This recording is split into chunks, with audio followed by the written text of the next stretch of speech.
guest is SK Mustafa. So yeah, so thank you for saying yes to us, and thank you for just doing this episode with us. Basically, I guess my first question to you is how did this poetry come about for you? Um, well, first of all, thank you for asking me.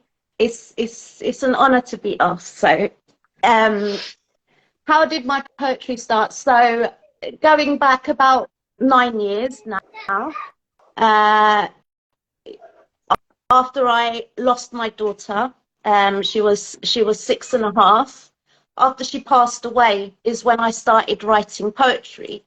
The way it Mm, actually happened was, although I dabbled in poetry a little bit when I was a teenager, I never really did anything with it. It was left there. And then we have, because I'm Muslim, we have prayers on the third night and the 40th night after we bury our loved ones. So on the third night, when we had prayers at my parents' house, the man holding the prayers, like the Hodja, the Turkish equivalent to a priest, let's say, he had actually written a poem for me, and he read it there. And, obviously we all cried, and it was lovely.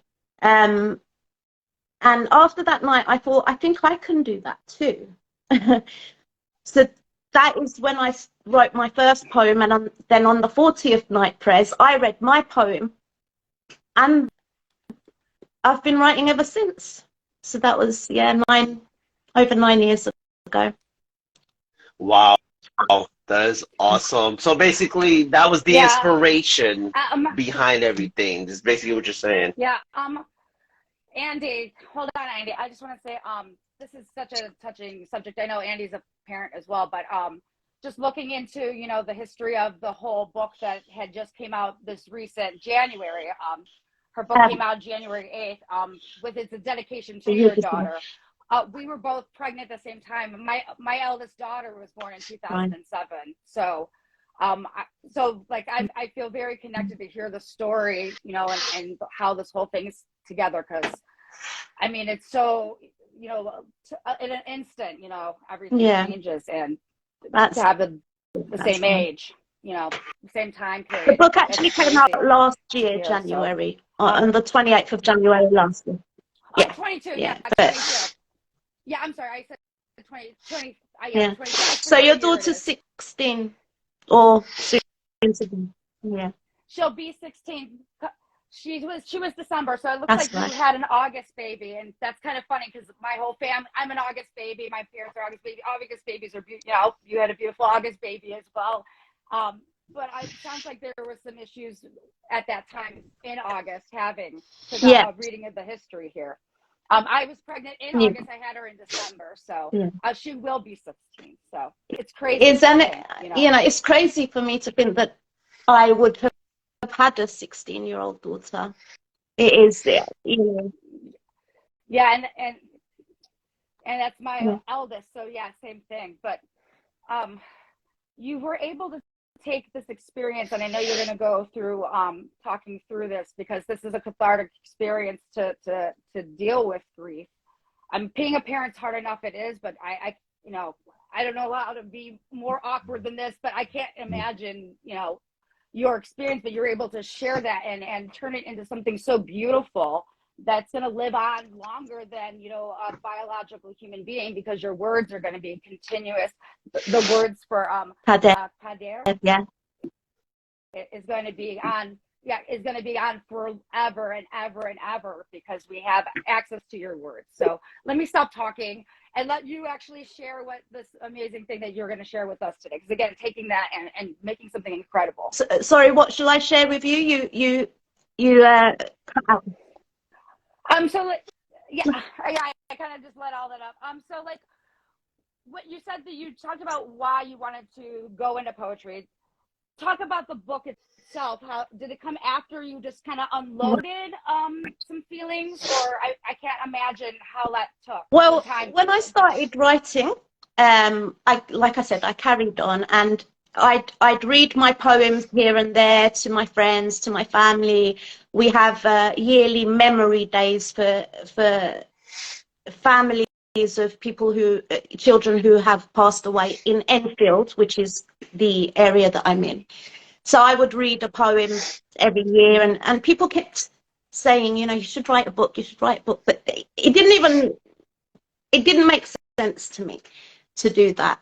But then I joined Insta 5 years ago, almost to the day actually, and again, more and more encouragement for me to write a book. And finally, actually, there's someone in here called Quistery. He published a book the year before last year, and when I had his book in my hands, I thought, okay, it's my turn now. You know, the time is here, and I made an intention that day. And I said, I put it on my story. I said, within the year, I will have published my book. And I did. And I knew that my first book, I don't know that I'll have any more, but I definitely knew that my first book would be grief poetry, because that's how my story started. That's how my poetry started. And like you said, I wanted to do something to have Kader, I don't want to say immortalized, that kind of sounds, but immortalized, you know? Yeah, absolutely. I couldn't explain it better than that, because yes, the words will live on. So the words will continue to live on even long after we are all gone. We can still have the future generations, you know, still read about this and have that. So it's beautiful. Yeah. So continue on. So I knew what it was going to be called. Well, I knew that sunshine was going to be in the title, because "You Are My Sunshine" is what I sang to her every night. So yeah, and eventually I chose "Losing My Sunshine," and then I kind of went through the process. I'd already had a lot of poems written, but I had to obviously write a lot more to add in. And then I did a few illustrations as well. I'm not great, but I did the front cover myself as well. That's from a picture that I did, me and her. Yeah, and I chose the pen name SK Mustafa because K for Kader is not my middle name, it's her name. And that's why I love for people to call me SK. I love it, you know, it's not like it's not impersonal at all. It's in fact very personal, if you know what I mean. Got you. So yeah. No, so I was gonna say, so I did get some questions on here.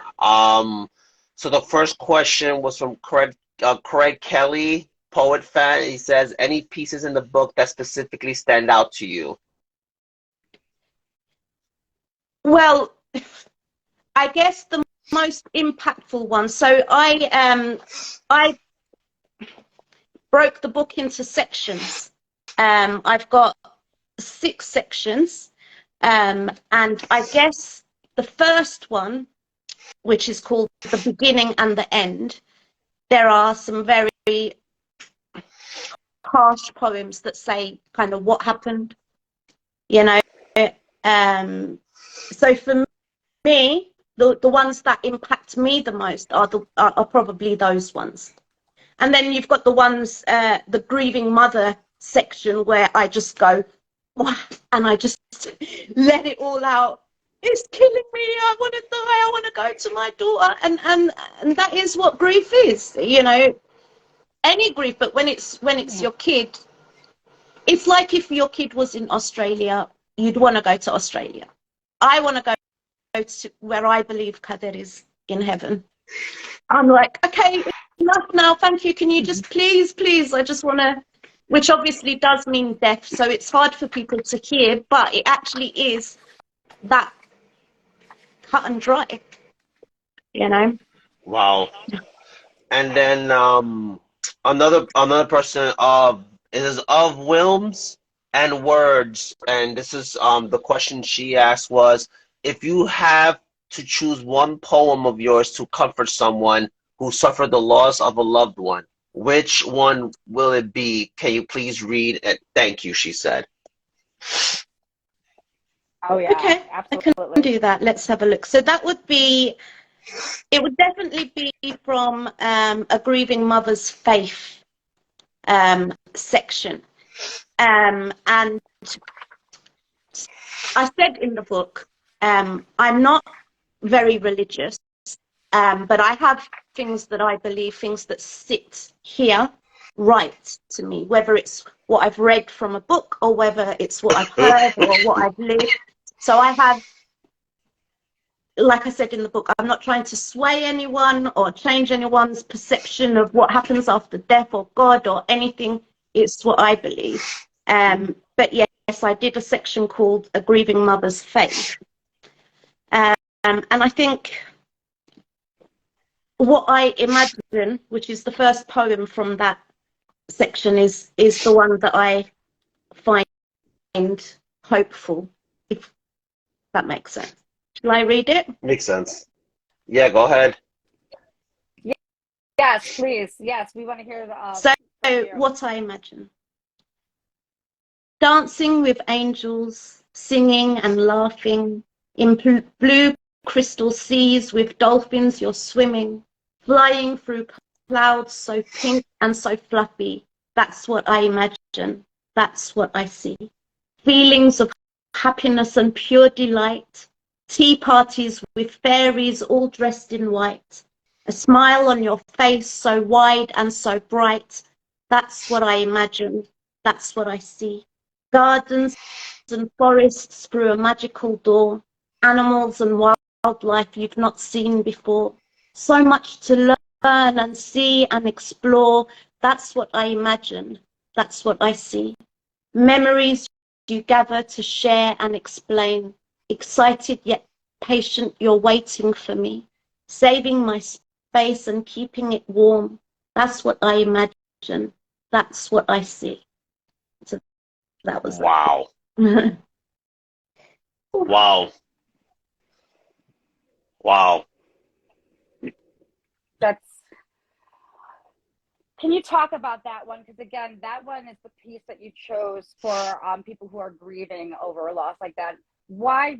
Because again, I definitely understand why you would choose that one, but why from your experience and your opinion feels like that's the one that really helps someone? I think in this because, moment? like I said, it depends on what everyone believes. But when you lose anyone, when you lose a child, you want to imagine them somewhere beautiful. You have to, you know. Do I believe in heaven because I believe in heaven, or do I believe in it because I have to?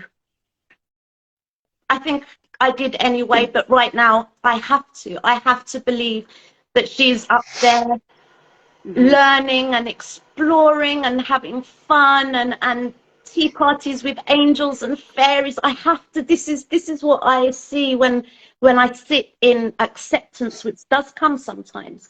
When I sit in acceptance and just try to imagine her in this paradise. And I mentioned dolphins because I've always loved dolphins, and her name is tattooed on top of a dolphin on my shoulder. So, and stories I used to tell her at night about us, you know, swimming with the dolphins. And so I think for anyone who's lost a child, I mean, if you can find it in yourself to just sit and imagine that your kid is in paradise, in a beautiful place, doing all the things that they loved doing or that you planned to do, or that, you know, that's why.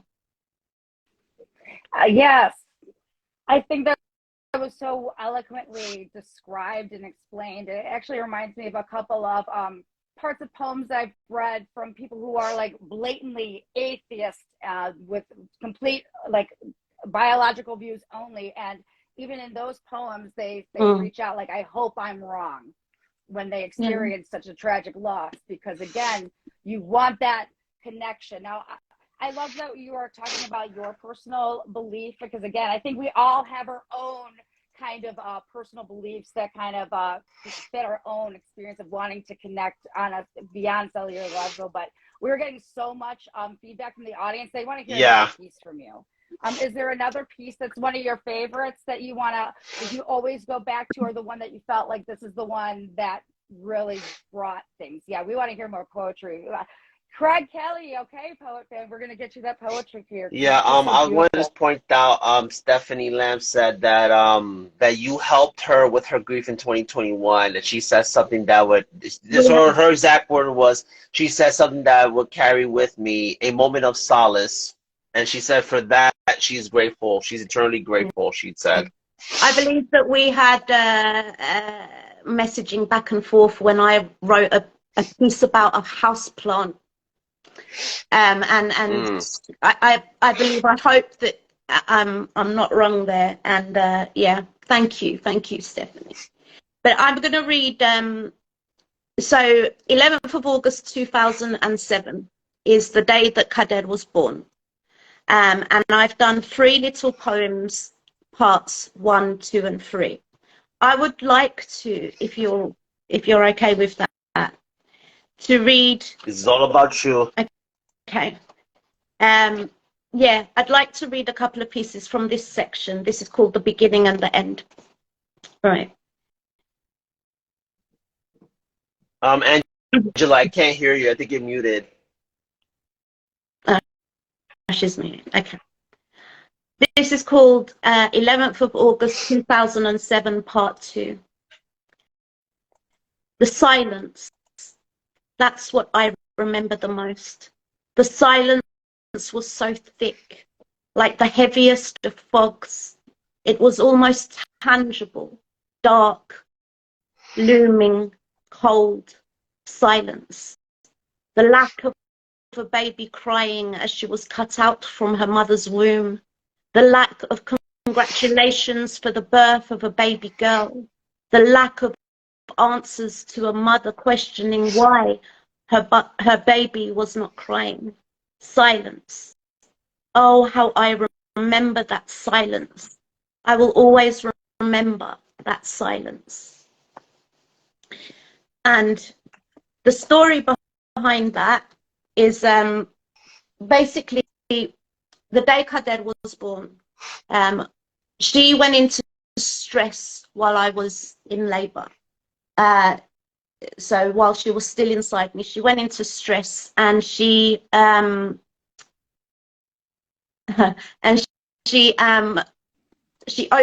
her bowels, and she was then in my womb, in her meconium, which is what it's called, for I think about an hour and a half, before they finally took me for an emergency cesarean. And there's no easy way to. She suffocated, basically. She ingested the meconium. So when she was born, she wasn't breathing, she wasn't crying. They had to resuscitate her. But that silence, which is what I mentioned in the poem, I will never, ever, ever forget that silence for the rest of my life. It ruined me. And I had no idea what was going on. It took actually a few days before everything was explained to me, that she was on. They had to put her on life support because she was fitting so much when they resuscitated her, and she was on life support for 11 days. So it took a while for everyone to tell me what was going on. I mean, I was losing my shit, obviously. Oh, absolutely. Of course. You don't know anything what's going on. You're a new mother yourself. This is your first, your heart is being pulled from your chest. I bet the moment is trapped because your heart stopped. That silence, everything stopped. You feel that moment in time. And So life support for 11 days. And then we find out what happened. You know, things unfortunately happen, and childbirth, it's so incredible how many crazy things can happen. Cords sometimes get wrapped around necks, you know. What happened after the 11 days? So basically, in that time, they were doing tests. So we were learning that she was brain damaged.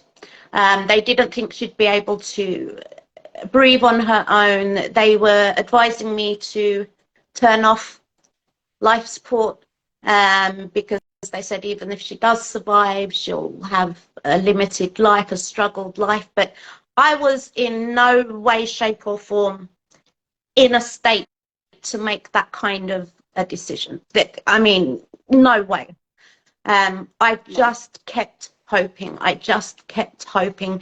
And plus, even while she was on life support, you'd put your finger in her hand while she's in the incubator. You know, there are those holes you can put your hands in. And she'd you know, try to grasp it. So I don't see a way that you could then say, okay, yeah. You know, and plus, you know, I didn't have any kind of help in making the decision. So I didn't. I just didn't make a decision. And then on the 11th day, I went into hospital and she wasn't on life support. And I was like, oh my God, what's happening? Oh yeah, she's breathing on her own. She's not fitting. Great. Obviously, she was we know that she had an injured brain, but she was breathing. You know, and so there's the strength there coming out, you know, fighting through the 11 days, you know, every moment with Kader, so important. So fighting through the 11 days, coming through, there is strength there. There is strength there. And then you said, oh, so you felt the grab, there's strength there. I do have how hard was it to write your way through this pain? I know that, like, speaking of from these important, tragic 11 days, especially for you, you know, like going back to these painful moments, how difficult was it to go back there when you're writing? Right. So obviously years had passed before I started writing. So because she was with us for 6.5 years, and it was after that I started writing. And these bits that I added, these poems, the beginning and the end, I wrote them even later. So when I was putting the book together in a year and a half ago, it was difficult because I had to allow myself to fully fall back into the Sonai I was that day. I'm a very, very different SK now, a very different Sonai now, you know, and I had to let myself go back into that and feel it and let it go through my veins. Not easy. Really not easy at all. I mean, the book was not easy to write. It's not easy to read. It's, yeah. I have a question for you, because yeah, my bad. I have a question only because I know my wife had went through a similar situation where, because before my son was born, she had a daughter that unfortunately died after 5 months, you know, given labor. My question to you is, have you ever had a time in your life where you had a season that you would blame yourself for something, even though you knew it wasn't your fault, in the circumstances of your daughter? From the first day. From the very first day. Even when, you know, when she was, I don't know, 7, 8 months old, even they'd done all the tests and guaranteed me that everything that happened there on that day because of the stress from labor. It doesn't matter. It doesn't. I carried her. I brought her into the world not breathing. Wow. No, I only asked. Yeah, go ahead. Can I Yeah, go ahead. Question. Because I love that we're bringing up memories that we are attaching, because again, this book that you were able to take this experience, but what from your time with her for those times, what was one of your favorite experiences that you That's had good. with her? Good. Your That's a good favorite one. memories Great from question. that time. So, okay. So Kader wasn't able to communicate. She couldn't talk or walk or do anything on her own. And yet, when I'd come near her and hold her hand or speak to her, she would just give me this huge, huge smile. Huge. And anything that you're feeling at that moment, it would just melt away, absolutely melt away. And that her even though she couldn't communicate through words, the fact that she could communicate through her smile, through her, or if I was near her and she'd turn her face on my face and fall asleep, and that her right. The look in her Well, eyes when she saw you. we don't know. We don't know because she was registered blind, but I think. Yeah, but I don't think that's because her eyes couldn't see. I think it's because her brain couldn't register what. So every now and then, right, every now and then her eyes would look onto my eyes, and they were beautiful moments. Just the fact that she knew I was her mum, because people would say to me, "Oh, well, she's." I'd walk out of the room and my mum or my friend would say, "Oh, she's really uncomfortable, son. I come back," and I'd come back and she's fine, and I'm like, "What are you talking about?" Yeah, because she knows you're back, and that I think, yeah. Do you have any other pieces where you talk about that connection that you can share with us right now? Another piece? I feel like we need to hear some more of these words that we have dedicated to this incredible soul. So a connection poem. Let me have a look. Which one would be good to read? I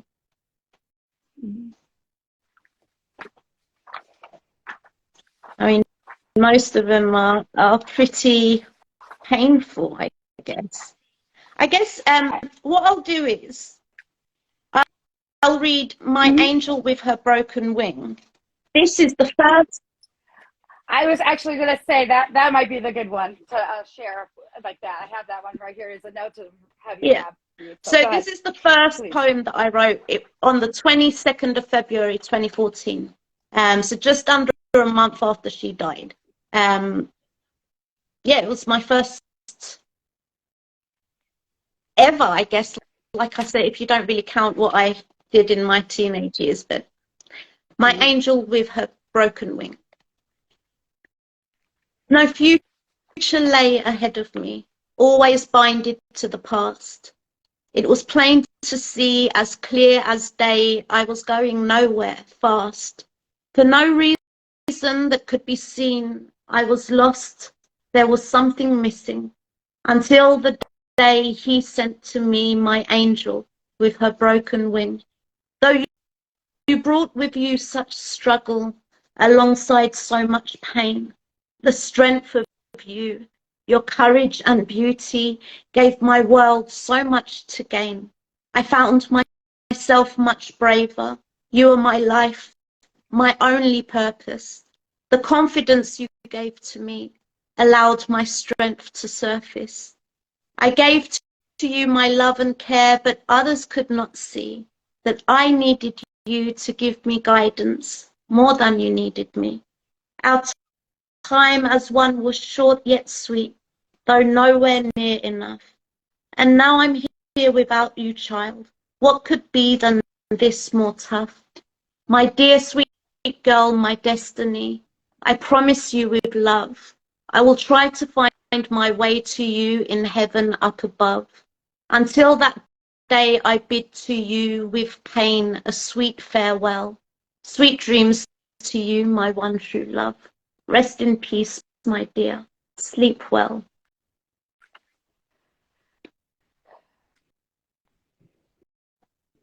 And that's the first one that you've written to honor her. I mean, I know this is a very sensitive subject, but what an incredibly, beautifully, intricately, delicately well done piece that it sings. There is hope found here. Can you care to talk about that experience? How long did it take for you to come from the start of that poem to the end? I know you wrote it on the 22nd of February. So yeah, it was still obviously not that long after she died, and I wasn't sure how I was gonna so I just remember lying on my bed and I started, and it just kind of came. You know, I was crying obviously as I was writing it, and I mean, I don't know, it just kind of came. And I had to use the word destiny in there because Kader means destiny. Kader is actually the Turkish word for destiny as well as a name. And it's a name that I chose for her when she was in her incubator, striving to make it through. So I said, you know what, little girl, whatever our destiny is, we're going to live it together. So that's why Kader was what I chose. Wow. There's a question. So somebody asked a question. Lost in Between Strings says, "How does it feel to be Kader's mother? Do you have a poem for that feeling?" Is what it was asked. But I have to look at the titles to remember. How does it feel to be Kader's mother? I can tell you, an honor. Like, because honestly, I believe that I was chosen by Kader's soul before she came here, by God, who they somehow knew, no one else knew, that I could be a mother to her, to a child with these difficulties, with such a struggled life and a short one. Because when she was born with all these difficulties, and me being I mean, I've had anxiety for so many years, you know, people did not think, and we did not think that I would be able to handle her, being her mum, looking after her.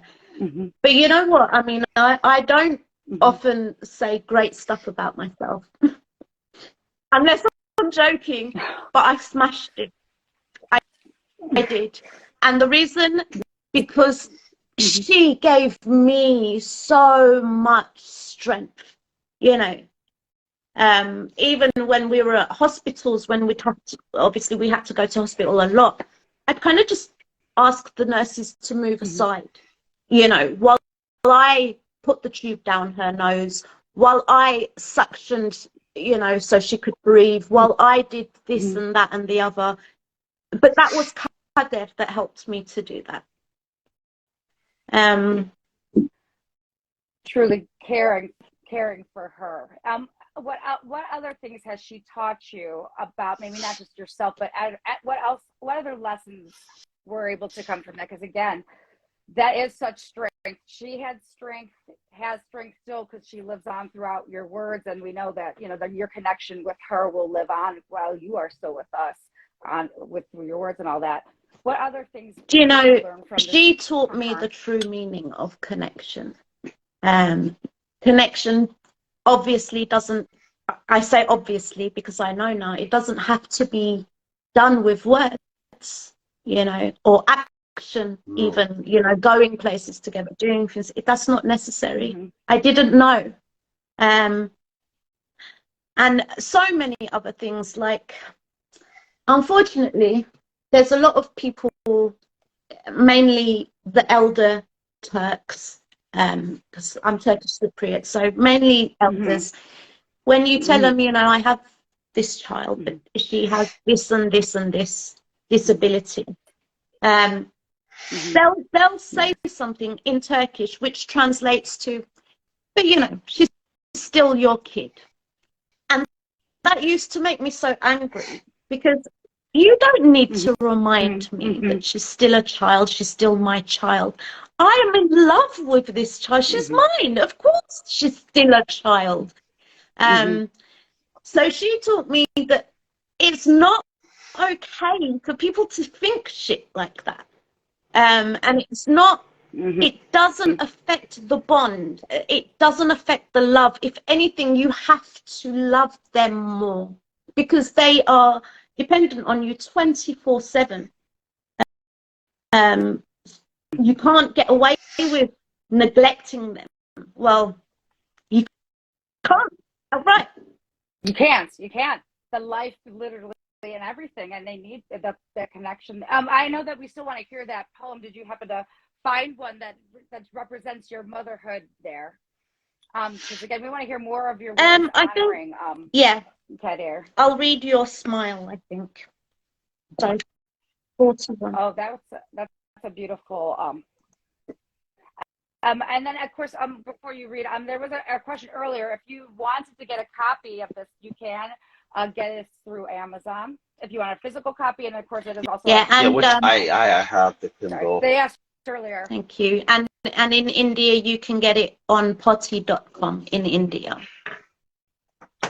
Yeah, that's okay. Of course. Sorry. Too American here. Acting like an American. We're just awesome. So you have your smile. Your smile. Is yes, and this is just because her smile just lit up everything. Okay. So your smile.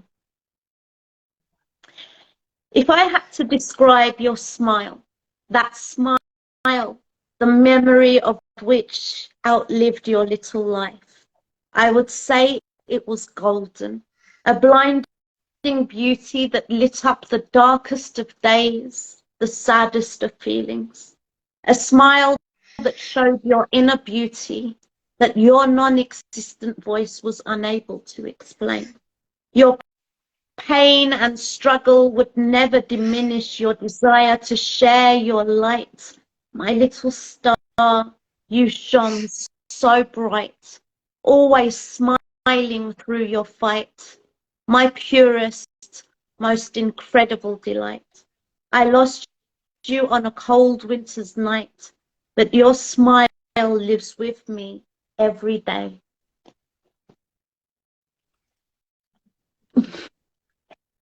And it truly does. Oh my gosh, I think that does fit that a beautiful Jeff. I think it was Lost Between the Strings was the one who requested that. I think that it matches so perfectly, that smile, because I have to agree with you. When she smiled, that was true. It was real. You can't question it. And I want to say your words one more time, because I think that's so important. I wrote it down for the chat, but I want to write this down for myself. Connection isn't always just words. It's a feeling. It's more than that. And I'm so happy that you were able to express that as a lesson that you've learned. You also write prose. It seems like you have poetry and prose as far as your writing style. How is it to write about this experience in a prose versus a poetry style? Do you have a preference with that, or have you really dived through some prose with this? I mean, don't really have a style. I'll write. I chucked in a few formed poems in here, just because I thought, why not put one form poem in every section, just to see if I could do it, and I did. But sometimes I just write, and there are no paragraphs, and there is no reason or rhyme, or it's just that I need to write. I even wrote some years back something which you could describe as some form of article, I guess. Not that it got published anywhere, but it had nothing to do with poetry. It was just a piece of writing for people to understand. It was about saying our children's names, because we don't hear our kids' names when they die. People just stop saying it. And I just needed to get it out there and say, guys, you know, if you know anyone who's lost a kid, say their name. So it was more like an article than a poem. So yeah, it's however it comes, however it comes. Do you have that? I mean, I know, I don't know if that's appropriate to ask, but I really would love to hear you maybe give us the first part of that if you have access, because I love what you're, yeah, I think I've heard other grieving parents say that the name, hearing the name, or even just talking again, like talking about her smile again, you know, bringing her continuing back up. And I think that's so great. Can we get a little piece of that article? Like I said, I called it an article. It wasn't actually published anywhere, but no, I understand you're talking about the structure, but I want to hear that. I feel it's real, like real strong. After the sections of my book, I actually put some additions in, and it is in there. And I called it, yeah. Oh, good. Yes, I did. I called it The Loss of a Child, the Forbidden Subject, an unpublished article from the 13th of July, 2017 is when I wrote this. I don't know how, shall I just read the first paragraph? What shall I'll do that. You read as much of it as you want. As much as you want. Okay. As much as you feel comfortable sharing, because we want to hear. Okay. I know this. They came to hear you. Yeah. Yeah. Man said that. I would listen to you guys talk all night. Yeah, I'm sorry. I apologize if I'm not talking, but I just love to listen, and like I just feel like Angela just took over everything. I'm like, all right, you know, I'm gonna just stay here and listen to everything you guys are saying because it's so impactful what you're talking about. But I do have one question. What do you hope for your book? Like, let me phrase that. What impact do you hope your book to have for somebody else? Let's say if I'm a parent and I lost a child, like, what are you hoping for that person to get out of this when they read your book, is my question to you. So I think the main reason that I wrote this book, apart from, like we said, immortalizing her and my love for her, is that anyone who is in my situation who has all these feelings but can't get it out, or have anyone to speak to about it, or they feel like, oh my God, I'm having these really dark feelings but I can't say them in case they judge me. Read this and see that you're not alone, because I've been so honest in this. You know, there are some pieces that are so dark. You can have those feelings. You are allowed to break and feel all of it and not be judged for it. You've lost a piece of you. How is it possible for you not to feel these things? You know, so that's what I want. I want people to read this and see that they're not alone if they can, because actually I've had a number of people who have lost children buy the book, but they haven't been able to open it. And every time that they'll message me and tell me this, I'll say, please, if you are not feeling that you can get through it, don't open it. But if you feel that you can, you know, there is a section that's more hopeful. You don't have to start at the beginning. If you want to go to that section and read a bit, or just leave it there until you're ready. You know, I'm there with you. That book is there. I'm there. Kader's there. You know, we're together. When you're ready. Like, yeah, so, I don't know. Yeah. That was great advice. Absolutely. Because I think that was a good advice. I did have one other quick question about something, because Andy, that kind of just sparked something in my. You also credited, I believe, Niall Shoemaker as part of helping you as far as getting the book out. So how was that Niels _ Schoonmaker, I can never say his name correctly. God bless him. He helped. He looked through it and, you know, picked out bits. shared it with me. SK, do you want to change this? Maybe do you want to, you know, he, bless him, he's now actually doing that as a job. So please do hit him up if you need an editor or anything. He also did, he formatted my Kindle copy for me, so that it would, you know, you'd be able to do all the fancy stuff on Kindle, whatever you can't do when you just do it in a normal way. I don't know. I don't know that much, but yeah, he huge help to me. Wonderful. So grateful to him. I was lucky. Shout out to Niles. So I got a question though. I do have a question. So when you were putting your book together, right? I know you say you had them in sections and stuff like that, but as far as the order of the pieces, right? Did you put them in a particular order on purpose, or did they just land that way because they land that way? There was no order of the pieces apart from the section 1, which is called The Beginning and the End. Okay. Which, you know, it's got the story in one poem first, and then it's got, you know, 11th of August, which was her birthday, and then, you know, day 11 when she started breathing on her own, the day she died, the funeral. So they were the order of events. Otherwise, the rest of the poems, I just put them in sections, trying to make a kind of a story, I guess. And I knew that the last section would be a mother's grief, a mother's faith, a grieving mother's faith. The rest was all just kind of put in. Yeah. Yeah. I'm still wanting to hear that unpublished article. So, loss of a child, the forbidden subject. Oh, sorry. It's been 3.5 years since my daughter passed away. She was 6 years old.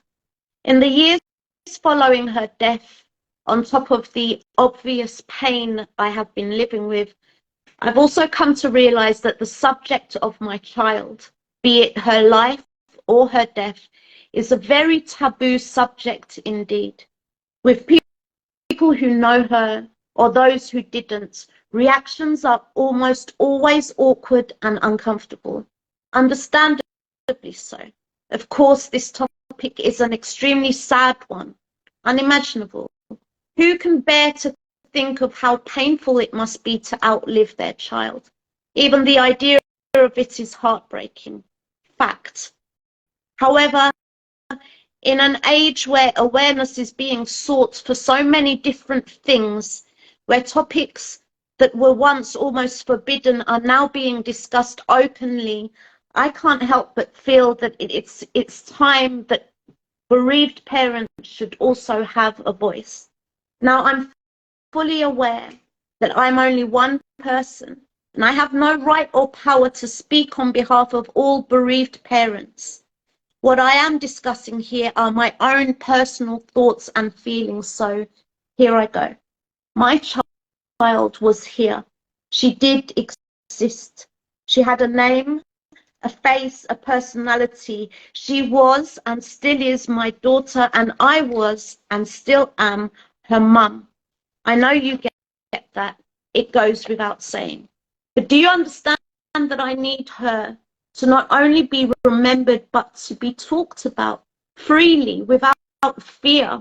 Say my daughter's name, Kader.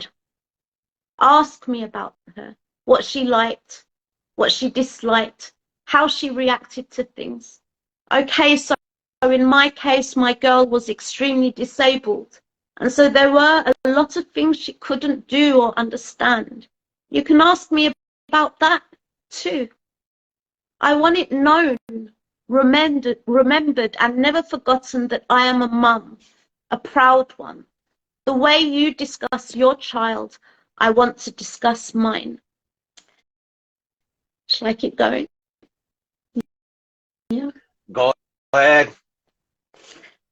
As I said earlier, I can't, nor am I trying to be anyone else's voice. However, I have read comments and posts by so many other bereaved parents that read, "Say my child's name." Yes, we want our kids to be remembered and to continue existing even though they are no longer physically with us. I don't statistically know how many of us there are in the world. What I do know is that there are a lot of us, mums and dads that have buried their children or their child, whether our children died in an accident, whether they were murdered, whether they died suddenly or after years of illness.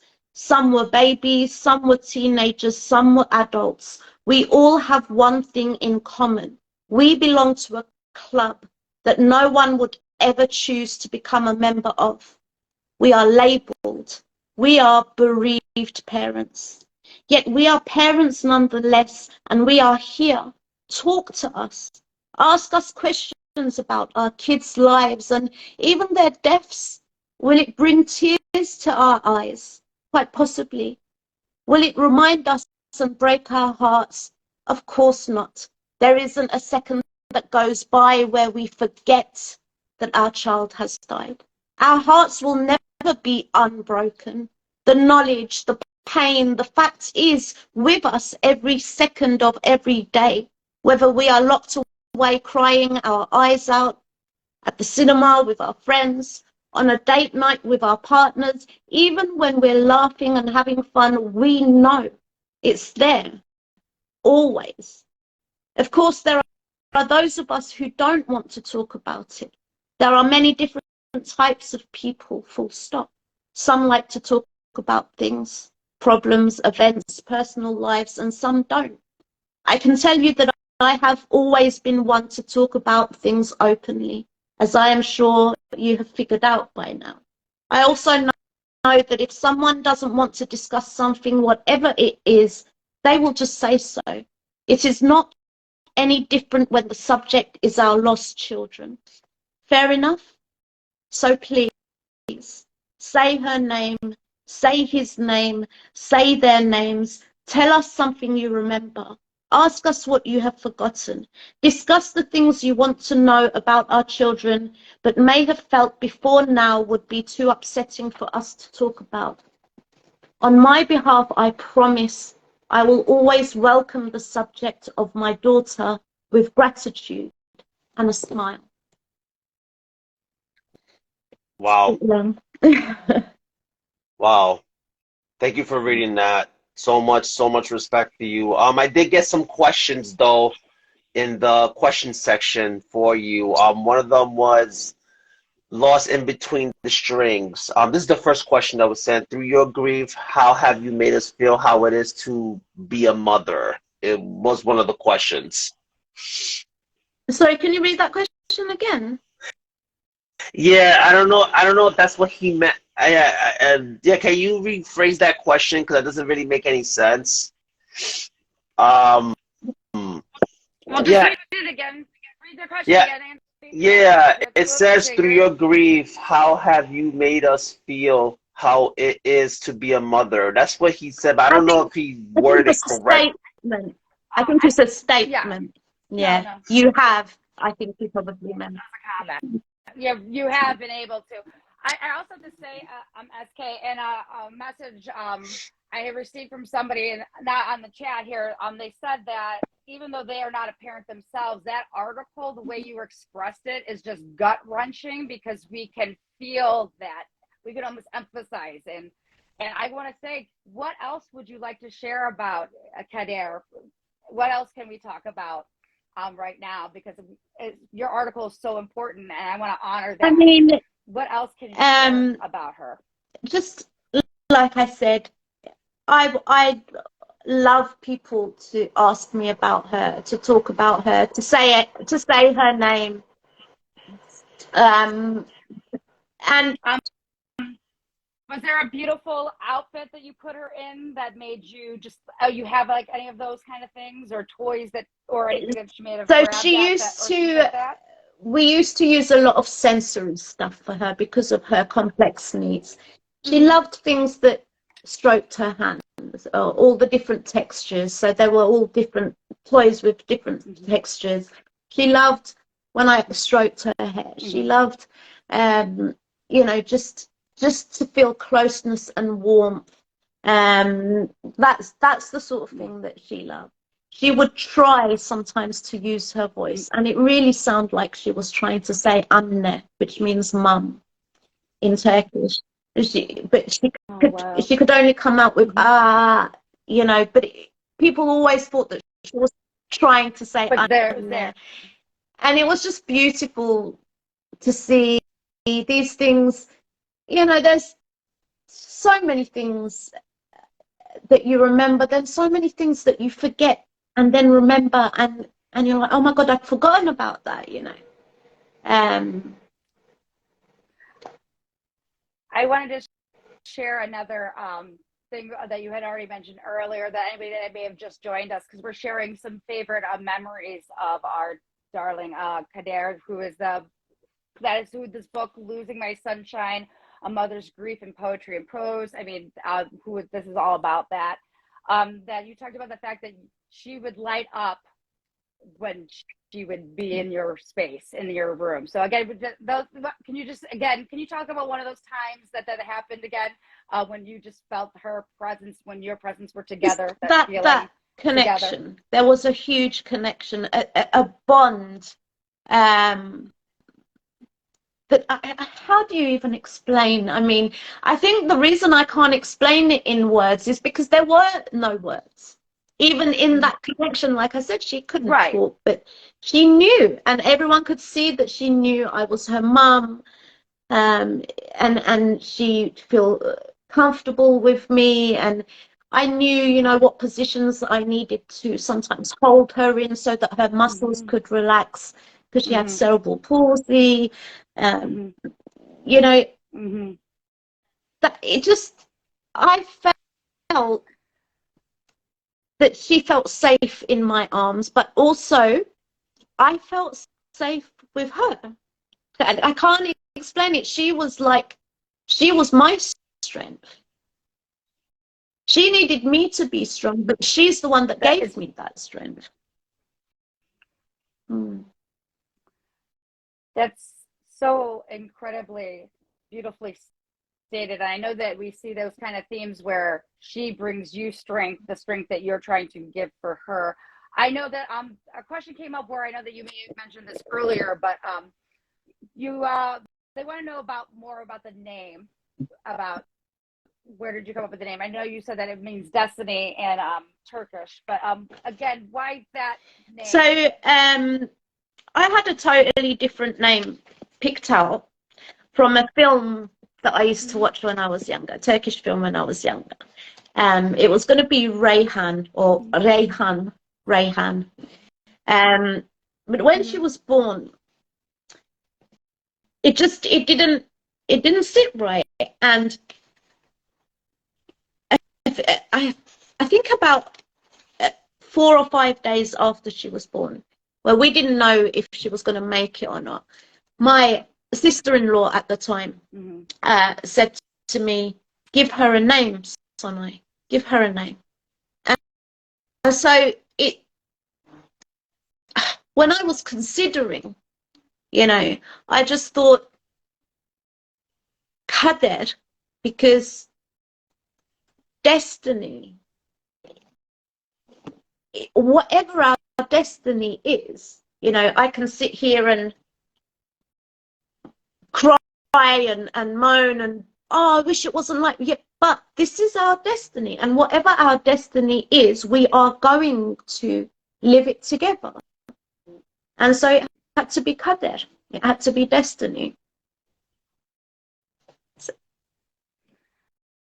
I want to say one thing too that you mentioned that I think is so important to be stated, that again, even having a young child, to toddler, to young adolescent, to 6 years old, even though there's difficulty with communications and things like that, sensory needs, there is still that connection. There, again, you could see that there's communication of reaching for, the grabbing and responding to you know, the soft and the hardness. And I think that's important to share, because again, people have not had experiences, or they are very limited with their scope of individuals who may have had some severe disabilities and things like that. So that important connection that I think you've said so many times. What other, have there been any other ones that maybe a specific moment or things like that, or anything else that I may have missed that showcase that, even though, yeah, it's not a traditional communication, the connection,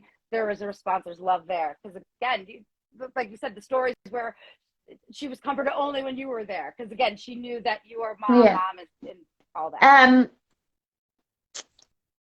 The one I'm going to tell you one that stands out to me the most. It may not be exactly the kind of thing you were thinking of. I'm going to go to the day that she died with this one. So she died on a Tuesday night. It was a Thursday evening when all the doctors called me into this room for a meeting and let me know there is nothing we can do for her at this stage. We can either offer for you to go home with these little bits and pieces we're going to give you, or we can let her go now while she's here. Just give her some medication and allow her to be settled and peacefully pass away at the hospital. I agreed to that, the second one. So over the weekend, we kept her going. She had a tube in her nose that was helping her breathe by opening up her airways, whatever, so that people could come and say goodbye. Monday, we took that tube out and then gave her, you know, like the PAMs, diazepam, that sort of thing, to keep her comfortable so she doesn't struggle while she's not able to breathe very well. And so she slept. She was sleeping up until Tuesday night when she passed away. A few minutes before she passed away, she opened her eyes. There was absolutely no reason for her. She didn't wake up. She'd been sleeping. She'd been sedated pretty much the whole time. She opened her eyes. So what happened was, I was sitting on my bed. My niece, my sister, my niece's husband, my nephew-in-law were there. We were all there. And my niece said her breathing slowed down. And then I looked over, and when I looked, she opened her eyes. And that I knew was her letting me know, come here and hold me. I knew. It's because there's no other explanation. I even spoke to doctors after the fact, and I said, is there any medical explanation to this? So I went over, I picked her up, I said a prayer in her ear, I kissed her, I told her I loved her, you know. We were all, my sister, niece, nephew were huddled, and she passed away in my arms with her eyes open. And I'll never forget that. That was her letting me know, Mum, come and give me your last cuddle. Wow. And you feel that moment expand, just like the moment you spoke of earlier at the start. Did you feel the same moment in time where it almost paused, but with a warm sensation here? Absolutely. Because you're connecting. Absolutely. And same thing. And if a death can be described as beautiful,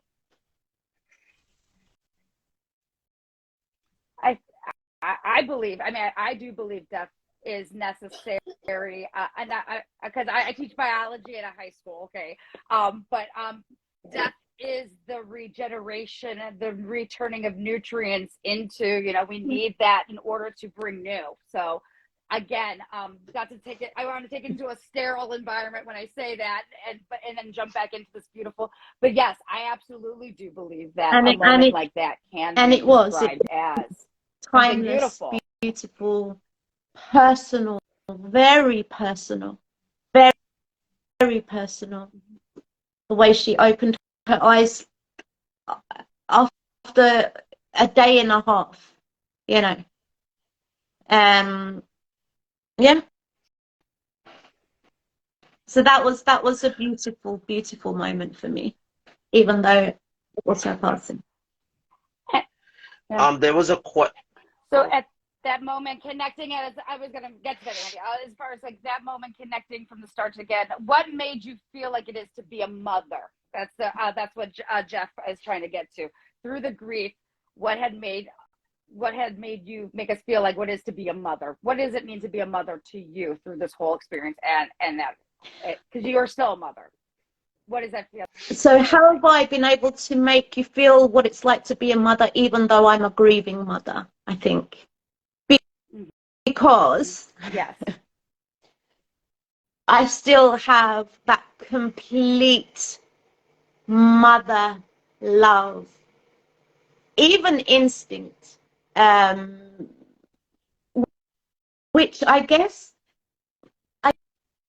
kind of overflows onto my love for other people and the way I care for people and the way I get quite, you know, no, you have to look after yourself. You want to do this, and I'm the same with my parents. You know, now they're having their difficulties, their illnesses, their diseases. So I think maybe that's why. But it's here. The love is there, and it's the grief is almost unbearable at times, but the love is stronger than everything, including the grief. Wow. I wanted to let you know too. This is kind of there was another poet, a writer named Leon Edel, and they in the same kind of genre topic. They once said, "Out of world sadness, immortal and durable things are brought into being, and her poetry, the world sadness she has lived through poetic and immortal art, was produced." Lasting literature, words that linger, a light that still shines. Her light shines through Mom, SK's poetry, all that she has to print. All of those things continue to live on through that, the art. And can you, again, through that same piece? Did she write that about? Who's this? I'm just saying that was what was commented, and then all through Mom. And just like your poetry, all that she has put into print, as far as that, what you have done, you've been able to do that as well. So again, I kind of muddled the end there, but again, the quote is that immortal art was produced, lasting literature, words that lingers, you know, the light that still shines. Kader is your light that still continues to shine. I think that is what I was trying to connect. But that's right. I messed up. But that is, you know what I'm trying to say here. She's my inspiration for everything. And she's still always, you know, her memory and her essence lives on with me. I'm not someone who will say, you know, even though they're gone, they're always right here with us. I'm not. Because actually I let my daughter go so that she could go to heaven and stop struggling here. I want her to be in paradise. And plus, if she's right here, I can't see her, feel her. If I can't feel her, does that mean that I didn't love her? Really? I mean, so I don't, everyone has their own way of believing, their own faith, what they believe in. For me, it's her memory and her essence that lives on in me. She is in heaven. So that's always going to live. As long as I'm alive and as long as I've got my memory, you know, she'll be with me. Wow. Of whims and words, she says something as well. She says grief either makes or breaks a relationship between the parents. What are your thoughts? I don't know that I'm in a position to answer that, because actually my relationship with her father ended when she was very little. She was 5 months when he left us. And it, you know, he wasn't very present in her life at all. And he certainly wasn't present after her death. So yeah, I don't know that I'm really in a position to answer that question.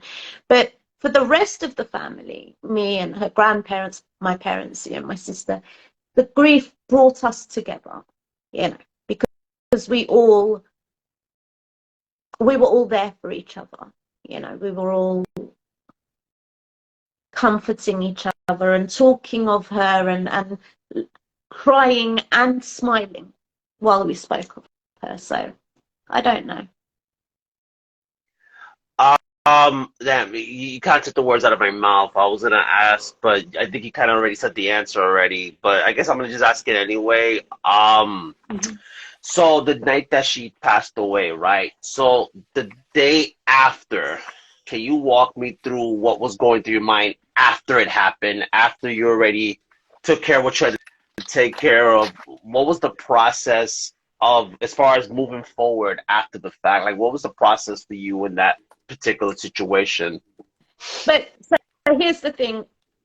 It's not like they die and the next day you start to eat, because you've got things to do, right? So she died. I went home late that night from the hospital because I'd been there with her for 3.5 weeks. I went home late that night. They took her to, obviously, where they take them. Can't say the word. The next day, I had to come back to the area, which is about an hour drive from me, is where the hospital was. So I had to go back there to register her death. And it was raining and there was traffic. My cousin was driving, and I remember just being in that car, looking around and not understanding how people were still walking around on the streets. Cars were still on the street. People were talking, people were eating, I didn't get it. How is everything just carrying on? How does that happen? My daughter's dead. Kader's dead. What the hell? And even I had to get up and get dressed and get in that car and go visit her in where she was, and then register her death, and that it just, so you don't get to think about moving on until well after the funeral. And the funeral, she died on Tuesday night. The funeral was on Saturday. It hadn't hit me, I can tell you that. I can tell you that it took about 1.5 months for it to really hit me. Okay. I'm glad you brought that point up, and that's actually the reason why I brought that up, was because I mean, I know this doesn't have anything to do with children, but I only took it back to my father passing away, and that was kind of a hard thing for me, only because when he passed away, yeah, we had his funeral in New York, and then we had to bury him in Puerto Rico, and we buried him to his resting place and everything, but for me, I felt like I didn't really get a chance to grieve until later on, because like once I came back to the States, I had to just move on with my life, and that's it. Like I had to just go back to where my life was, and I really didn't have a chance to grieve until like maybe years later. So that's the reason why I asked, only because I just wanted to see. I don't know. I guess I just wanted to really understand like the process of that. But you basically just answered that question as far as so you said it took you a month to start grieving. Is that what I understood? For the first 1.5 months, as much as I was crying, as hurt as I was, I had this really weird feeling that this is meant to be more painful than this, and I don't understand why it isn't. So, and I remember saying to my sister, because I had anxiety, I was on antidepressants. I had been for a long time.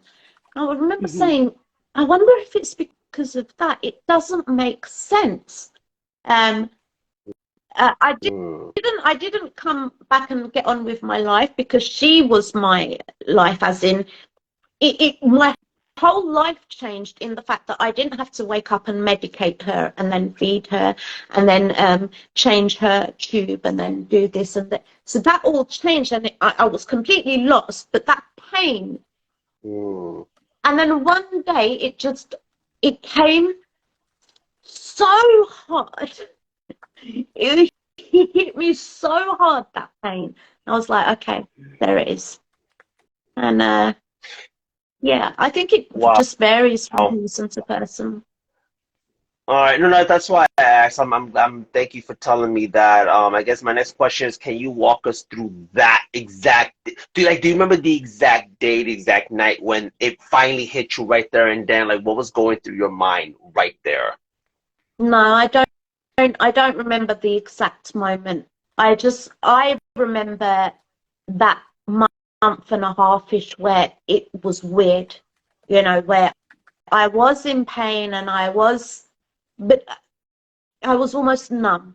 And I remember just thinking, why this doesn't feel right? Why am I not in more pain? That's the part that I remember. And then the fact that I'm saying it's a month and a half is just because I know, but I don't remember that moment that it actually hit me. I just know once it did, there was no question of why am I not feeling enough, because I'm in. Wow. Mm. But yeah, well, probably because there's still shock. I mean, you went from every moment of every 24 hours, you're thinking of Kader. What does Kader need? Is Kader okay? Or, everything about her. And then at first you're kind of like, huh, and there's some numbness. And that moment came as a punch. Was that like a moment of relief for you after you? Such a beautiful. Yeah. No, I'm sorry, Angela. No, that's a good question. That's a great I mean, like I said, I've never, I don't understand child loss. I mean, I understand a little bit because my wife went through it with her previous marriage, so that's the only reason why I understand a little bit, but I don't understand the full scope of it. And again, I never lost a child. I mean, not gonna lie, hopefully, I don't wish that on anybody. Oh my God, and I forgot what the question was. Okay. What did after the big wave of pain? What was there a relief moment or alert? Yeah. So was that because you said, So you said that, okay, here it is. But once you went through that, was that like a moment of relief for you? Because was it a situation that you felt that, okay, that means I don't feel guilty for not feeling that way, kind of situation? Yes. That was when, because in that month and a half-ish where I wasn't feeling as much pain as I felt I should, I was questioning myself. Why am I? So what are all the feelings I've ever had in my life? Are they all lies? I'm thinking now, going back, like putting myself in that situation. I was questioning why. I was questioning myself and my ability to love and feel. And so, yes, I guess relief, but I don't think I had time to feel that relief because I was in so much pain. Does that make sense? Because it was it makes perfect sense. Overwhelming. It was so overwhelming. I don't think I had time to feel that relief. No, I get you. And again, I so much respect for you, because there's also stuff like, I mean, I don't talk about that kind of stuff with my wife because I don't know if it's something she's comfortable with yet. But there are questions I do want to ask her. So I feel like you kind of gave me a whole different perspective that I never really understood before. So that's why I'm asking what I'm asking. Like I said, I guess I just want to say thank you for just. Again, like this whole live already has given me such a different perspective now that I'm just like, wow, like it's insane. Like I said, so much respect to you. Again, I cannot Thank you say so enough. much. Yeah, I cannot, SK, I cannot say enough about not just your strength, but the strength of Kader and how her strength brought so much strength to yourself, and you continue to bring that strength to others who are going through or have gone through this experience. I know that we're probably getting close to this ending point because I know it's probably late for you guys, and there's a second live for us tonight. But before we wrap up, I know as my co-host and I will make sure that everybody else gets a chance to talk, but I would love for you tonight if you could end when we're about to close with I will always speak your name. I think I would love if that would be possible, if we could end that. That's good, Angela. That's good. Andy, is there anything else? But I didn't want to. I think is there again your strength to have a child lost, yes, but also to have cared for a child for one, you didn't even know from the moment if there was even going to be a day one, to go day 11 with no information, to their strength, the fighter in Kader, she's such a fighter, and then have 6 years together, even though they were probably not very easy at all times, but the growth, the lessons, the power, the I'm so thankful that we can honor you and your words and Kader so much. Or tonight for you. I'm so grateful and to get the chance to finally get a chance to speak with you. This is so another thing that I thank Kader for, because yes, she's gone, and obviously I wish she wasn't, but I wouldn't have wanted her to continue living the way she was. Right. Her going, starting my poetry journey, and any poem of mine that someone has read and commented on, any grief poem that someone has read and felt and commented on, that is Kader's ripple. She's gone, but her ripples have continued in all the people that I've met since she's gone as well. The way that I am, because I'm different having birthed her, I'm different having lost her, her impact and her ripples carry on, and they're touching everyone that I'm meeting through this community, because I wouldn't have been on this community. I wouldn't have met any of you, and no. I'm so grateful to have met you and come across you and doing this live today, so thank you so much for asking me. Thank you so much for speaking so candidly, openly with me. I'm really grateful. Like, honestly, this is an honor and a privilege. And like, just a long story short, when I first decided to rebrand this whole podcast, and I spoke to Angela about it, I spoke to Leon about it, I say, we gotta tell stories. That's really what it all comes down to. It's pretty much you guys telling us your story. And this is a part of your life that now it's like, it'll always be there forever. It'll be on Instagram, it'll be on the podcast platforms and stuff like that. But at the end of the day, this is just you guys tell your story. This is what it is. This is life. And this is stuff that a lot of people don't talk about. And I just feel like for me personally, this is just confirmation that because me and my wife are working on a project ourselves where we talk about marriage and children and stuff like that. And I feel like this is just confirmation that is the right move to make, kind of thing. So again, thank you for even agreeing to be on this, to do this episode with us. Again, I know this is a very hard topic. I feel like it's not talked about enough, and I thank you for being a part of that step to break whatever barriers exist, if that makes sense. I have so much respect for you for that, and it's I could never understand. And also to have a child with a disability too, the strength and the love from her, the strength, the power that she had. She had power. This was a highly connected being. 100%. He is a highly connected being. Thank you. And I'm so happy that we will end with "I will always speak your name," because if you're just joining us, we definitely need you to get this book because there was a beautiful essay, a non-published, a published essay. I really love that. we got to talk about that later, behind scenes about that. But we're going to end tonight, this portion with "I Will Always Speak Your Name" from SK Mustafa. I will speak your name.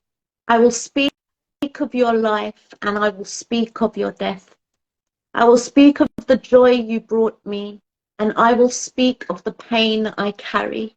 I will speak of my hope for our reunion when my time comes, and I will speak of the days that I yearn for it to happen now. I will remind the world that you were here, and I will cry to the earth for life's order malfunctioning. I will not hide my grief any more than I will hide my love, and I will not shy away from speaking of your short existence.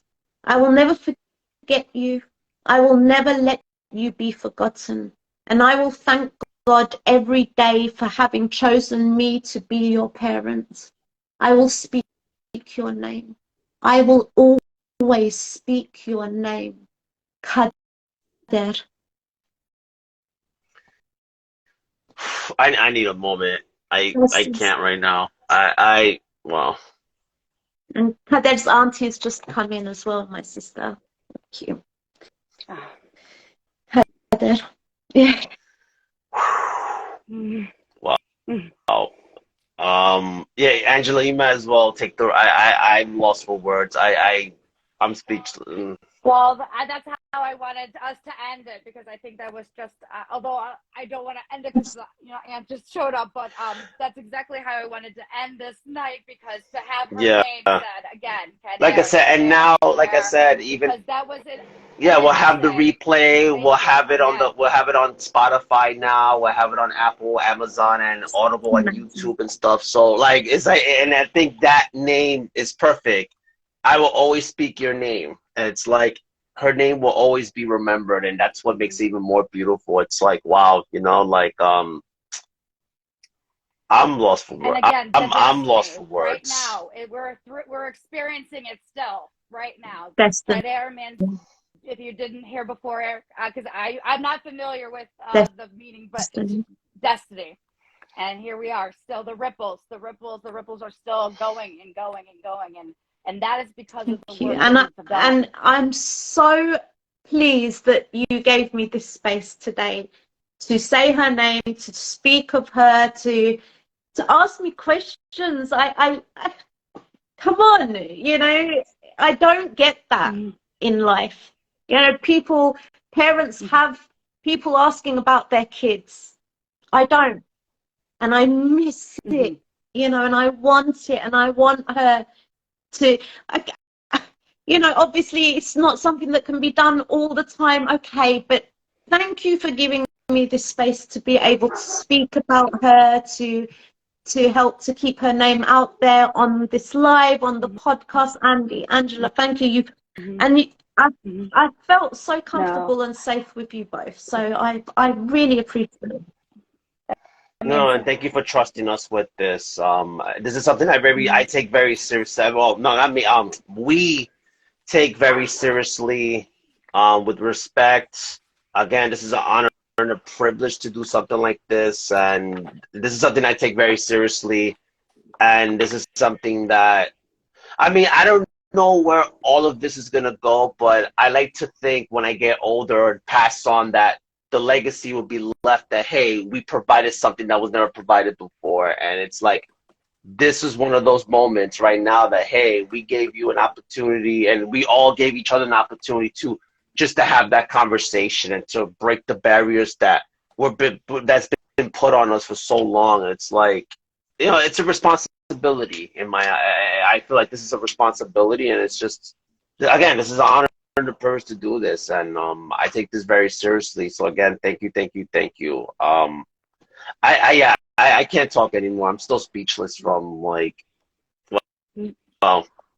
that's good, because this is a good time to just say thank you again. I will continue to talk. We'd love to continue to always remember Kader. I know I'll always, August birthdays are very special for me. So August 11th, fits. My daughter's on Yeah. August 12th. My mom's on August 12th. So I will definitely be always mindful of Yeah. Kader right before this. Yeah, I'm gonna go hug my Thank you so much. And I'm gonna go hug my wife after this. So like just because I feel like I have to, like I feel like I I need love that, to, Andy. So maybe because it's you like can again, say her because I child's name. Maybe you can say her child's name to her. oh her yeah. Yeah. I mean her daughter's name was Adelina. That was her daughter's name. Beautiful.